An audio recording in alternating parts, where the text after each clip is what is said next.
Hey, everybody. Obi Woodchuck here.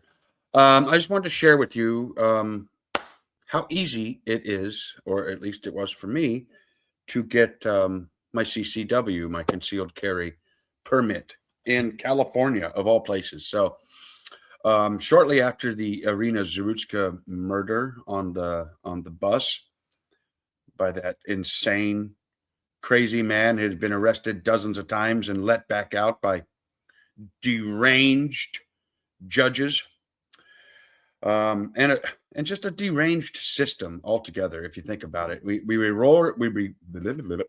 reward the criminals and we punish the law abiding on a daily basis. The tax structure is built that way. Look at it. They steal from us on a daily basis and they give it to criminals. It's infuriating. So shortly after the Aruna Zarutska situation, I decided it was time to get my CCW, and I looked it up, and an ad for concealed coalition. I'll try to remember to put a link for concealed coalition in a bio, and or in the comments or whatever. And it was expensive, and that might be what keeps people from doing it. It was like almost $700 to sign up for the 16-hour course, which came with a really cool little holster. This holster here, it's a concealed holster. It goes inside the belt loop. Really, really cool. So I signed up and I'm registered with my DP-51, Daewoo DP-51. It's a South Korean military fire, pistol. And so I did the 16-hour class. It was, 1 weekend. It was out near Copperopolis up in Linden. And it was fun. It was an easy class. The first day was just the law and safety. It was videos and answering questions, asking questions, that kind of thing. And then the second day was the live fire test, out on the range. We had to do different exercises and different techniques and demonstrate accuracy and those types of things. So everybody that was there, there was even a lady there. It was pretty cool. And little old lady that works as a doctor out on the coastline. She's a rural doctor. She goes to like Indian reservations and places out in the middle of the mountains. And so I guess her husband got attacked and I guess was injured and stopped. It used to be her helper and stopped going for, both for fear and because of the injury. So she decided it was time for her to get her license and be armed, be able to defend herself, because she was a little tiny woman. What's a little teeny tiny woman going to do a bit against a big giant man? So, she'll have her equalizer with her. So part of the court, well, actually part of what you pay for, actually, in addition to the course, was the fee with the police department. Actually, I submitted my application through the county website, and this last Thursday, today is Saturday. I take that back. This last Tuesday, I had my meeting at the Concord Police Department. I had to sit down with a sergeant, and he asked me a series of questions. Fortunately for me, I have absolutely zero criminal history. I have no record. I've never been in any trouble. And so mine, should check no for every answer. I've never done any of the crazy, terrible things that they were asking about. So, and then they had to call my 3 character references. I had my sister, my dad, and my wife on there. And one of your references has to be somebody like a wife or somebody you're in a relationship with. I guess they don't want single people having a CCW. And so the officer called my wife. He said he was going to call that day. Matter of fact, he even told me to text everybody and tell them to expect his call. I guess one of the things that slows down the process more than anything else is not being able to get a hold of your character references. So at least that's what he was explaining to me. He also, just a tip for everybody, do not use the sheriff's department. Like, don't set your meeting up with the sheriff's department. Go through the Concord Police Department or the local police department. Hopefully you're in an area.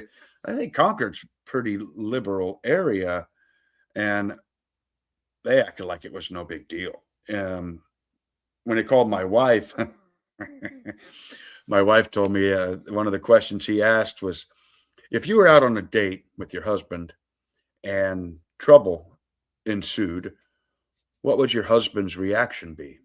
And at first, my wife said, well, I'd be in shock if we were out on a date in the first place. I guess I got to work on that. But that hint, hint. But she just told him that I'm a people person. I'm a talker. I could probably most likely be able to diffuse the situation and buy a guy a beer or whatever the case may be, and diffuse it, make it go away without it turning into something crazy. And she said, unless they came after me, and the cop says, oh, then all bets are off, right? She says, yeah, pretty much. And he said that's the right answer. I don't think I have any problem pushing this through. So I'm going to have my CCW in California, everybody. So to be honest, though, I'd say 98% of the time, I don't even feel the need to carry. I mean, I don't carry as it is, but the only time I ever take my pistol anywhere is if I'm staying out of town in like a rural area or a bad area. Like if we're doing a solar install in Stockton and I have to stay in this shitty part of Stockton, pardon my language, then yeah, I'll have my pistol. It won't be on me, but it'll be accessible. I'll be able to get to it in no time flat. So, there's certain things you have to be aware. You have to be aware of your surroundings. You got to know where you're going. You got to do your research. Don't walk into any situation blind. If you know you're going to be staying in an area, look it up. Look up the area. Google the area. Google the crime statistics. Google whatever. Google's not necessarily the best resource unless you're doing just statistical analysis type of stuff. They're okay. You can find the correct information or information that isn't slanted or biased if you know what to look for. Maybe I'll do a video about how to filter through the BS, because I do a lot of research in that way. Although I do tend to be leaning on Grok on X more. I like that AI technology. It is a great resource for doing research on things. You can, if you want an unbiased point of view, specify you want an unbiased point of view, or you want both sides of an issue, or hell, you can say you want this side of an issue. Do some research for me, and from this point of view, you can do that, and it'll do that. And so it's a resource that can be utilized for good or bad, just like anything, just like this. It's a tool until it isn't. So make sure you just got to keep your wits about you, know your surroundings, keep your head on a swivel. And my wife knows when we go out to a restaurant to eat and the waiter takes us to our table, she already knows wherever the entrance to the building is, I need to be facing that. Always, every single time. And she will always sit with her back to the door knowing that I need to be able to see who's coming and going. So it's, It's all about preparedness. So if you're caught unaware, then you're caught unaware. But if you see trouble about to happen, you may be able to take steps to stop it, either before it gets too bad or before it happens altogether, or take steps to protect yourself and your loved ones. Not everybody's, especially in California, very rarely is there going to be somebody that is actually armed and prepared to take down a deadly threat. God forbid. I tell you, getting that CCW, it could be the best or the worst thing to ever happen to me. You know what I mean? I don't know what situations I'm going to see. I kind of take a conservative and careful approach to situations because I'm vulnerable. I'm getting older. I can't throw down like I used to. Right now there's a protest going down in my city, an ICE protest, and my wife's like, "Are you going to go?" And I was thinking about it, but yesterday I tore some sort of tendon in my right calf just trying to carry a ladder up a little hill. So it's like I'm getting too old to be getting myself into dangerous situations. Now, could having a, a weapon, could it make me more confident? I don't think so. I don't think that it would work like that for me. I'm not going to go into a situation knowing that I could hurt somebody because of that. It makes you think about a lot of things. And especially when you're getting into the law aspect of being a concealed carry, license holder. The law is out to get you. It wants to get you. The politics of the day are against you. If you have to defend yourself, it could be the worst thing to ever happen to you. Short of, dying because you didn't defend yourself. So it's a tightrope. It's a tightrope that we have to walk. You have to be justified. You have to know the law. You have to always know what's going on around you. Do not react. Well, I can't say do not react. And hey, sometimes reaction time is the only time you have. So in those, for those instances, that's where practice comes in. And that's something I need to start doing. I just need to start going to the range more. I need to maybe take some of these tactical classes, some of the advanced classes. Concealed Coalition does. And once I get my CCW, and I'll be able to, use a holster. We weren't allowed to have a holster at our class, and part of a lot of the advanced training comes from removing your pistol from your holster effectively and efficiently, and knowing how to stand, and having the proper techniques and safety and foresight. You need to know what's behind your target. You need to know how to get angles, because every single round that leaves your weapon, you are responsible for. If it misses your target and hits somebody else, you don't get to claim self-defense for that.